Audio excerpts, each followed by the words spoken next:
I want to talk about code triggers when working with JavaScript.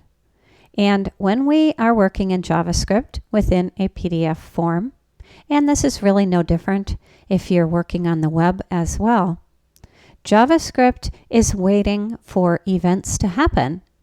And what it's waiting for is different events to happen within the form that trigger code to run. Right now, I have an event, and if I'm a user, I put my cursor in this field, and this pops up. Now, I have my choice.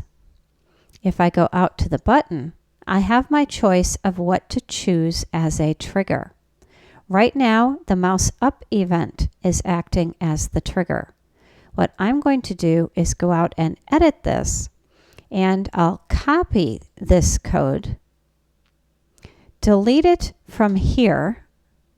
So I'll click OK, and I can actually delete the entire mouse up event.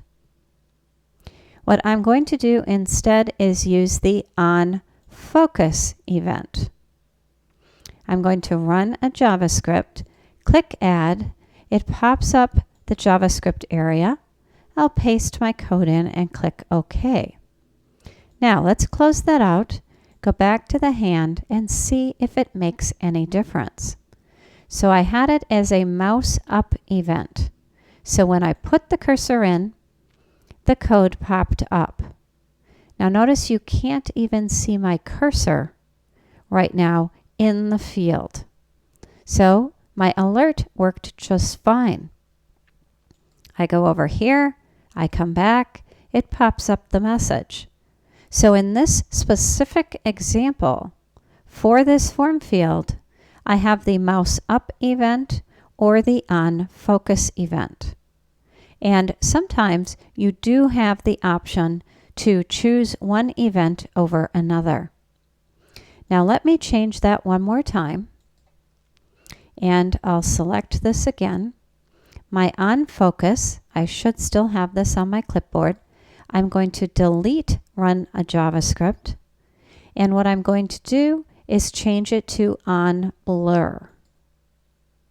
I'll add on blur, paste it in here, click OK, and now I have on blur running a JavaScript. It doesn't really matter what's showing up here. This is the important piece. So let's close that up and see what on blur does. If I click the hand, notice when I enter the form field, nothing happened. My mouse up did not trigger anything when I clicked in the field. My on focus didn't trigger anything. And on focus means as the cursor clicks into the field. This field is now considered in focus, and that's a great one for working with text fields. Let me tab out of this field. Now, I am in focus, or using the on focus event when my cursor goes into the field. When I move out of the field, that is the on blur. So text fields have the capability to use the on focus when the user goes into the field, or the on blur when they move out. And let me go ahead and modify that just slightly. And in here, I'm going to say, you just left the field. Just left the job title field. So I can pop up a message as they move out of that field, whether they click the mouse to go to another one or they use the tab key to go to the next one. As long as that mouse or cursor attached to the mouse actually is moving out, now I have a message. So you have to think about what you want to have trigger whatever it is you want to do in JavaScript. Now that is for a text field. But if I move down, it looks like all the fields on this form are text fields. But if I move out to another form, and let me go out to the let's do the employee price, the employee performance review. I have some fields up at the top, and let's see, do I have any checkboxes? I do have a few. These aren't quite lined up. This lower portion, or this second page, isn't quite completed. But I just want to talk about this particular form field. Now, an on focus and on blur is designed very well to move into and out of text fields, big open areas on your form such as this. But when you're working with checkboxes and radio buttons, then you may have to deal with testing what is the value or which checkbox did the user choose before we go to do something else. So I can't necessarily use a single field because the user could check any one of these. So there are times when you're not necessarily associating an event with a specific form field. So just be aware of that.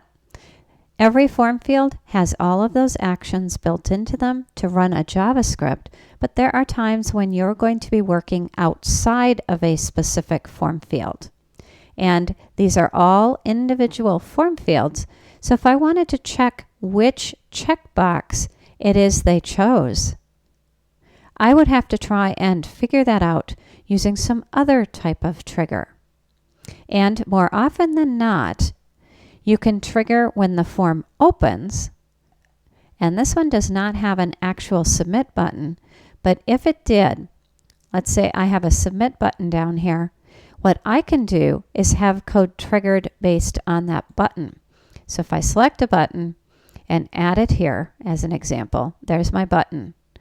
I can, when the user clicks this button, go and test for information within my form above. So there are times when you're waiting to trigger an event or waiting to see what the user did. It's not always going to be located directly within a specific form field as the user moves across the form. So we'll look at different types of events being triggered at different times and with different objects within the form itself. And if you're going to start adding scripting to your forms, those are all things you have to think about as you're working through what code to add. You also need to figure out when you want it to be triggered. So just be aware of that. There's two pieces to JavaScript: what's going to trigger it, and once it does trigger it, what's going to happen, or what's the code that's going to run. So that's just a brief overview of how you want to start thinking about your PDF forms when you start working in JavaScript to add triggers to your code and triggers to your form overall, so that you can get accomplished within your scripting exactly what you want to have happen within the form. So that is just a little bit of information about code triggers. As we move forward, we'll be taking a look at a variety of different triggers so you get comfortable and familiar with some of those that are available. But that's an overview of code triggers for your form.